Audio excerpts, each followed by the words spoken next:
성도님 여러분, 혹시 트로이의 목마 알고 계시죠?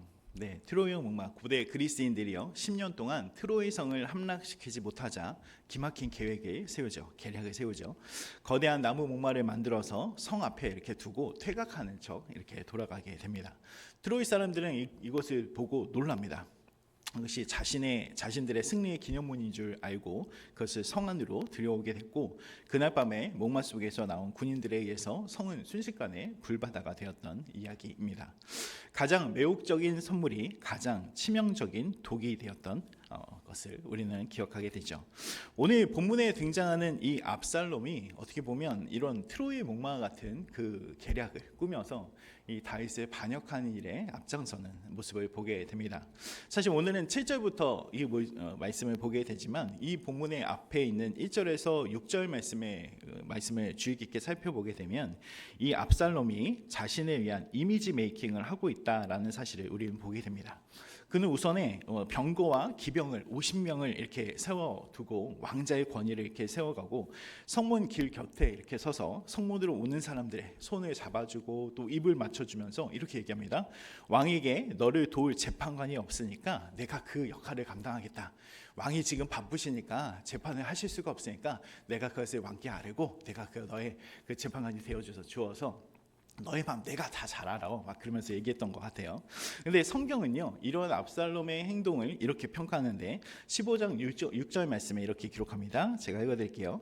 이스라엘 무리 중에 왕께 재판을 청하려 오는 자들마다 압살롬의 행함이 이와 같아서 이스라엘 사람의 마음을 압살롬이 훔치니라 라고 평가합니다. 여러분, 성경에서는 이것을 보고 있어요. 이 압살롬이 어떤 사람인지 평가를 내리고 또 그 행동에 대해서 평가를, 다른 것이 아니라 이 압살롬이 이 이스라엘 백성들의 마음을 생각해서 이렇게 한 것이 아니라 이 사람들의 마음을 훔치는 자가 되었다라고 성경은 말씀합니다. 성도 여러분, 우리는 주의해야 될 것이 있습니다. 진심이 없는 친절 그리고 목적 있는 사랑은 배려는 사랑이 아니라 도둑질이라는 사실을 우리는 꼭 기억할 필요가 있습니다. 오늘 본문을 보게 되면 이렇게 4년이 지났다라고 성경은 말씀합니다. 우리 7절 말씀 같이 한번 읽어볼까요? 같이 읽겠습니다. 시작. 4년 만에 압살롬이 왕께 아뢰되 내가 여호와께 서원한 것이 있사오니 청하건대 내가 헤브론에 가서 그 서원을 이루게 하소서. 여러분, 다윗과 이 압살롬이 회유한 지 다시 화해를 맺은 지 그리고 4년이라는 시간이 지났을 때 이 압살롬은 아마도 때가 되었다고 판단했던 것 같습니다. 그는 아버지에게 찾아가서 이렇게 얘기하죠. 오늘 7절 말씀에 기록된 것처럼 내가 여호와께 서원한 것이 있으니 청하건대 내가 헤브론에 가서 그 서원을 이루게 해주십시오 라고 그렇게 얘기합니다. 여기서 무서운 점이 무엇이냐면 이 압살롬이 무엇을 얘기하냐면 하나님과 예배하겠습니다, 하나님께 예배드릴 수 있게 해주십시오 라고 하는 것을 자신의 반역을 위한 알리바이로 사용했다라는 점이죠. 그는 다윗 하나님을 경외해서가 아니라 하나님께 예배드리기 위해서가 아니라 하나님께 나아가기 위해서 그렇게 나아갔다라는 것이 아니라 다윗의 의심을 피하기 위해 가장 거룩한 서원이라는 단어, 그 서원이라는 명분을 가져오면서 그 아버지에게 이야기하고 있다는 사실입니다. 이어지는 말씀을 보니까 이렇게 말씀해요. 8절부터 9절까지 말씀 같이 읽겠습니다. 당신의 종이 아람 그술에 있을 때에 서원하기를 만일 여호와께서 반드시 나를 예루살렘으로 돌아가게 하시면 내가 여호와를 섬기리이다 하였나이다. 왕이 그에게 이르되 평안히 가라 하니 그가 일어나 헤브론으로 가니라. 아멘. 여러분, 8절 말씀 보니까 이렇게 얘기하죠. 내가 그술 땅에 있을 때, 내가 이렇게 도망자가 되었을 때, 아버지 내가 그렇게 도망자가 되었을 때 내가 하나님께 이렇게 기도했습니다. 내가 만약에 다시 이스라엘 그 땅으로 아버지께로 돌아오면 내가 하나님을 섬기는 자가 되겠습니다 라고 그렇게 하나님께 서원하면서 기도했습니다. 그러니 내가 이제 돌아오고 시간이 좀 지났으니 이제 그 약속을 지킬 수 있게 그렇게 해주십시오 라고 그렇게 부탁했다는 거예요. 그랬더니 다윗이 뭐라고 합니까? 왕이 그에게 이르되 평안히 가라 라고 그렇게 축복합니다. 다윗은 이 아들이 영적으로 회복됐다라는 것에 기뻐했던 것 같아요. 하나님께 나아가겠습니다. 하나님께 예배하겠습니다. 서원한 것을 지키려고 합니다. 라고 그 말 가운데 다윗은 이 아들이 이제 하나님 앞에 서가는구나. 이 믿음이 좀 온전해지는 것 같구나. 라고 그런 생각을 했던 것 같습니다. 그래서 다윗은 축복하죠. 그러나 그 축복의 말 뒤에 이 압살롬은 반역의 칼날을 갈고 있었던 것을 보게 됩니다. 압살롬이 정말 위험한 것은 무엇이냐면 자신의 목적을 위해서 이 신앙을 자신의 욕망을 채우는 도구로 만들었던 것을 우리는 보게 됩니다. 여러분, 우리도 이럴 때가 있지 않으신가요? 제가 중학교 때, 고등학교 때 사실 저 은혜를 좀 많이 받고 뭐 임원 생활도 하고 그랬는데, 제가 중학교 때, 고등학교 때 남학교를 다녔습니다. 정말 우글우글 되는 학교를 다니다 보니까 저도 교회로 오면 누나들도 있고 동생들도 있고 뭐 친한 여자친구들도 있고 막 그렇다고 제가 여자친구가 있었다는 얘기는 아니지만요. 네, 여자친구가 있지는 않았지만 같은 동갑내기 여자애들이 있으니까 재밌잖아요. 즐겁고. 그러니까 사실 하나님을 섬긴다라고 이야기하지만 그것을 빌미로 나의 개인적인 욕구를 채워가는 저였지 않았나라는 것을 한번 생각해 볼 수 있었습니다.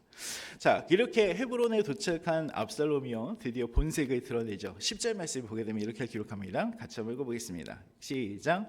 이에 압살롬이 정탐을 이스라엘 모든 지파 가운데에 두루 보내 이르기를 너희는 나팔 소리를 듣거든 곧 말하기를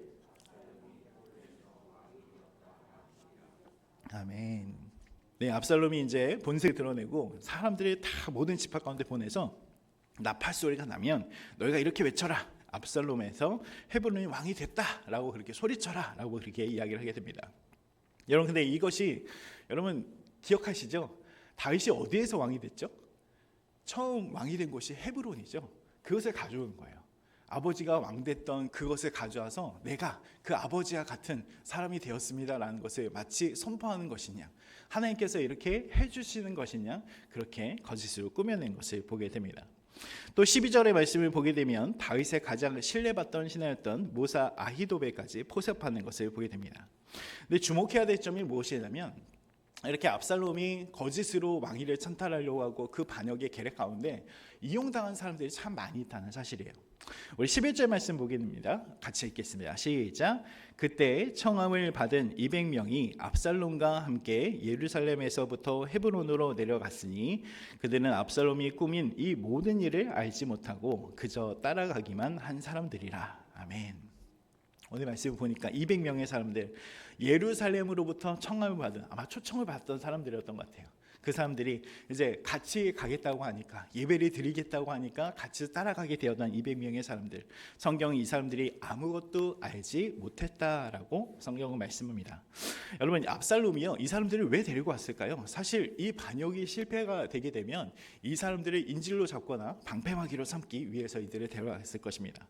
그러니까 이렇게 거짓으로 또 왕위를 찬탈하는 반역으로 하는 이 거짓이요, 선량한 사람들까지 죄의 길로 끌어들여서 이 공동체를 분열시키고 파괴시키는 것을 우리는 보게 됩니다.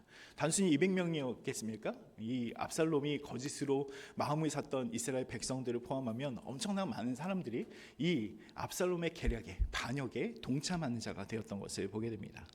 오늘 우리 본문을 통해서 압살롬이 이렇게 화려한 외모를 가지고 있었고 예배를 드리겠다라는 그러한 거짓 가운데 그 말 가운데 뒤에 숨은 치밀한 계획과 인간의 추악한 본성을 보게 됩니다.